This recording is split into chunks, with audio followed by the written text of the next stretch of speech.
자, 반갑습니다. 여러분들, 오늘 이 시간에는 이제 세포의 크기를 어떻게 측정하는가에 대해서 공부해 볼게요. 여러분들, 세포 크기는 참 작죠? 마이크로미터 단위입니다.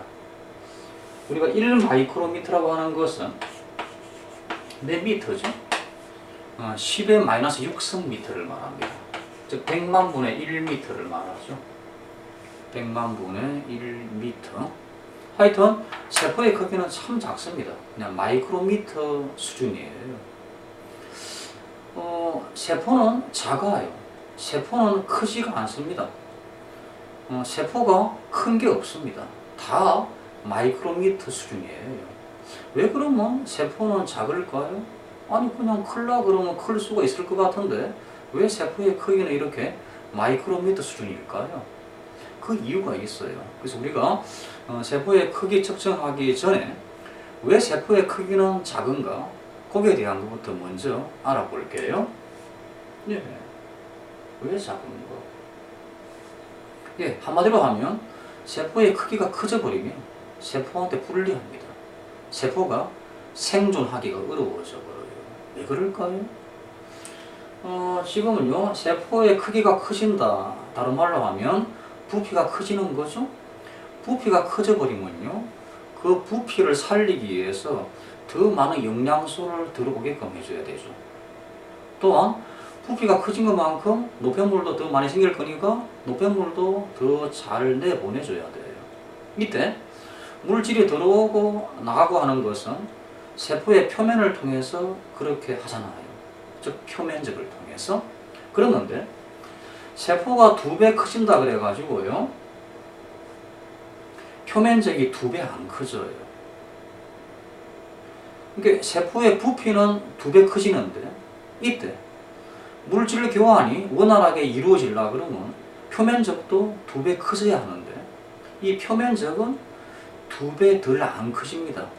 그것 때문에 문제가 되어버리죠. 그래서 물질이 원활하게 교환되지 않기 때문에 세포가 생존을 하지 못하게 되는 거죠. 자, 수학적으로 한번 설명해 볼게요. 수학에서 구형, 물론 뭐 생물자 형태가 구형은 아니지만서도 그냥 간단하게 그냥 설명하기 위해서 구형으로 놓고 한번 설명해 볼게요. 여러분들, 구에서 부피를 구하는 식이 뭐죠? 3분의 4 파이 r 3승이죠. 세제곱. 이렇게 저는 기억하고 있습니다. 맞나요? 9에서 표면적을 구하는 식은 뭐였죠? 아마 4파이 r 제곱이라고 기억하는데요. 아마 이게 맞을 겁니다. 그러면 어떤 9에서 반지름을 r이라고 한다 그러면 이 r의 값이 2배 증가해 버렸을 때, 반지름이 2배 증가할 때 부피는 몇 배 증가합니까? 지금 반지름의 세제곱이니까 부피 구하는 식이 바로 반지름이 2배 증가할 때 부피는 반지름의 세제곱이니까 8배로 증가합니다. 8배. 맞나요? 표면적은 몇 배로 증가합니까? 반지름의 제곱일 거니까 표면적은 4배로 증가해요. 그러니까 이쪽은 8배 증가할 때 이쪽은 8배로 증가하지 못하고 4배밖에 증가하지 못해요. 그러니까 예를 들어서 여기가 2배 증가하면 표면적도 2배 증가하는 것이 아니라 2배보다 못하게 증가합니다. 바로 이런 뜻이죠. 그래서 세포의 표면적이 늘어나야 하는데 부피가 2배 증가할 경우에 표면적은 2배로 증가하지 못한다. 이런 뜻이에요. 그래서 세포는 생존하기가 어렵다. 그것 때문에 세포는 안 커지려고 해요. 가급적이면 작아지려고 하는 겁니다. 아시겠나요? 그래서 부피가 커지면 커질수록 부피에 대한 표면적은 더욱 감소하기 때문에 불리하다 하는 그런 뜻이죠. 그래서 몸집이 큰 동물하고 작은 동물의 차이는 절대로 세포의 크기 차이 아닙니다. 코끼리하고 생쥐하고 비교하면 코끼리 세포가 더 큰 게 아닙니다. 그렇다고 그러면 어떤 차이라고요? 예, 코끼리에 있는 세포의 수가 아주 많은 거죠. 생쥐에 비해서. 아시겠죠? 세포 수가 많은 것이다. 자, 이걸 먼저 아시고요. 하여튼 이렇게 몇 마이크로미터의 하여튼 이렇게 몇 마이크로미터 크기의 세포의 크기를 어떻게 재냐라고 하면요, 우리가 현미경 관찰할 때 세포의 크기를 함께 재죠. 이때 쓰이는 기구가 마이크로미터라고 하는 겁니다. 마이크로미터. 자, 마이크로미터에는 두 가지가 있어요. 대물 마이크로미터라고 하는 것이 있고 저반 마이크로미터라고 하는 것이 있습니다. 대물 마이크로미터는요, 슬라이드 글라스 위에 이렇게 눈금이 그어져 있습니다. 슬라이드 글라스 알죠? 프레파라트 만들 때 쓰는 그 슬라이드 글라스 아시죠? 그래서 슬라이드 글라스 위에 이렇게 눈금이 그어져 있어요. 그게 대물 마이크로미터입니다. 저반 마이크로미터는요, 그냥 원형의 유리판 위에 이렇게 눈금이 그어져 있는 거예요. 그게 저반 마이크로미터입니다. 자, 요 그림 한번 볼까요? 이게 대물 마이크로미터입니다. 슬라이드 글라스 위에 이렇게 눈금이 그어져 있는 거고, 요게 저반 마이크로미터입니다. 그냥 동그란 유리판 위에 이렇게 눈금이 그어져 있어요. 자, 그러면 어떻게 측정하냐? 그러면 먼저 이렇게 합니다. 대물 마이크로미터 눈금 하나의 길이는 정해져 있습니다. 이 눈금 하나의 길이가 10마이크로미터예요. 10마이크로미터. 여러분들 10마이크로미터가 몇 미터일까요? 10 곱하기 10의 마이너스 6성 미터죠. 그럼 결과적으로 10의 마이너스 5성 미터입니다. 여러분들 1미터가 몇 밀이죠? 1미터가 몇 밀입니까?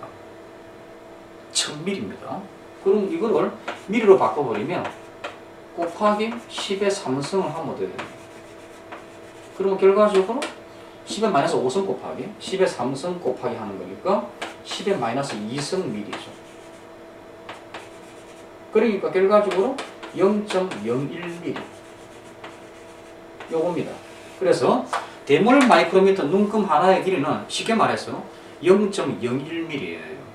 1mm도 아니고 1mm의 100분의 1인 0.01mm죠.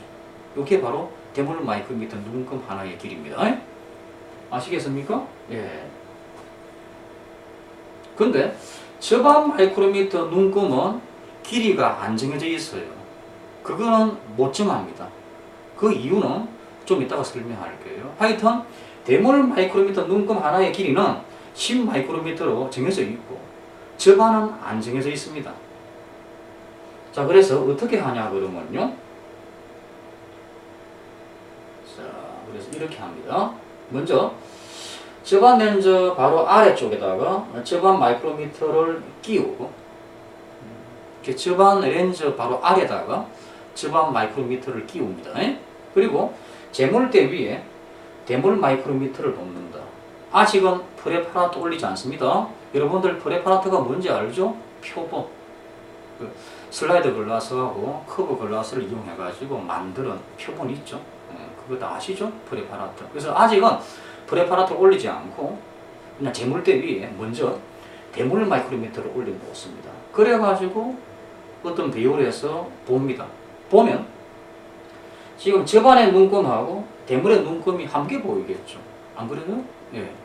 두 개를 끼우고서 두 개를 올려놓고 봤을 거니까 이 저반 마이크로미터 눈금하고 대물 마이크로미터 눈금이 함께 보입니다.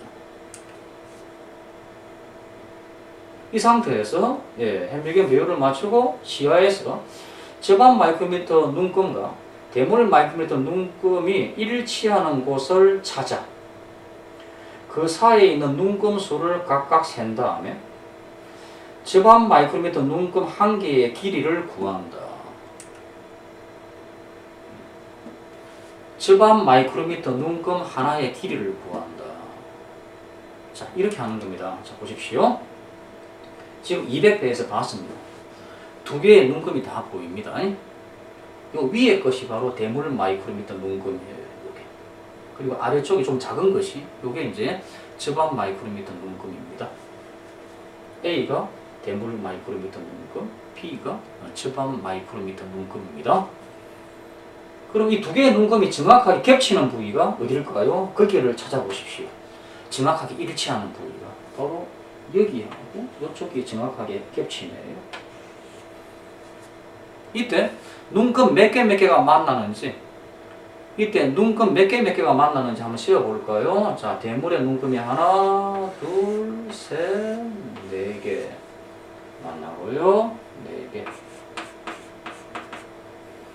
그리고 집안의 눈금은 몇 개입니까? 하나, 둘, 셋, 넷, 5개가 만나요. 그렇죠? 그러면 요 사이의 길이는 그러면 얼마입니까? 4개 곱하기 집안 마이크로미터 눈금 아니 대물 마이크로미터 눈금 하나 길이가 10마이크로미터니까 4개 곱하기 10마이크로미터 요게 바로 요 사이의 거리잖아요. 맞습니까?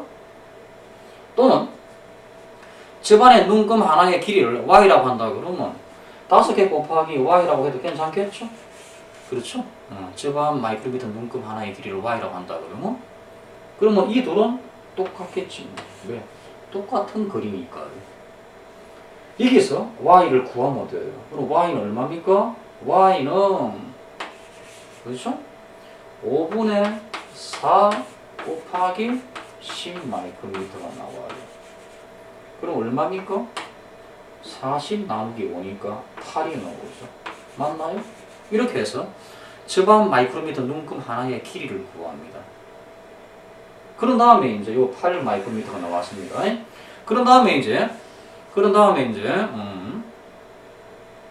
대물 마이크로미터를 빼버리고 프레파라트를 올려놓고 물체를 보는 거예요.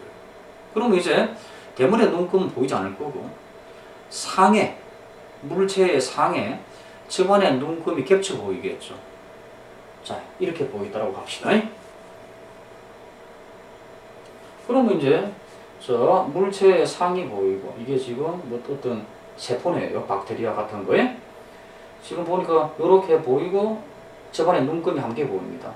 그럼 이 세포의 길이는 얼마냐? 그러면 자, 하나, 둘, 세 개 하고 겹쳐 있으니까 바로 이 세포의 길이는 얼마입니까? 예, 8 곱하기 3 그래가지고 24 마이크로미터가 나오는 거죠. 맞나요? 이렇게 구하는 겁니다. 아시겠습니까? 자, 한 번만 더 정리해 볼까요? 일단 저반 마이크로미터하고 대물 마이크로미터를 함께 끼워 넣어가지고 대물 마이크로미터 눈금을 이용해가지고 저반 마이크로미터 눈금의 길이를 구하고 그런 다음에 이제 대물 마이크로미터를 빼버리고 프레파라토 올려놓고 물체의 상을 봐가지고 바로 이제 저반의 눈금을 이용해가지고 물체의 상의 길이를 구하는 거죠. 아시겠습니까? 이렇게 하는 거예요. 자, 이렇게 설명하면 많은 학생들이 왜 이렇게 귀찮게 하냐는 거죠. 그냥 처음부터 저반의 눈금 하나의 길이를 정하면 편하지 않습니까? 그렇게 묻습니다. 어때요, 여러분들? 그 이유는요.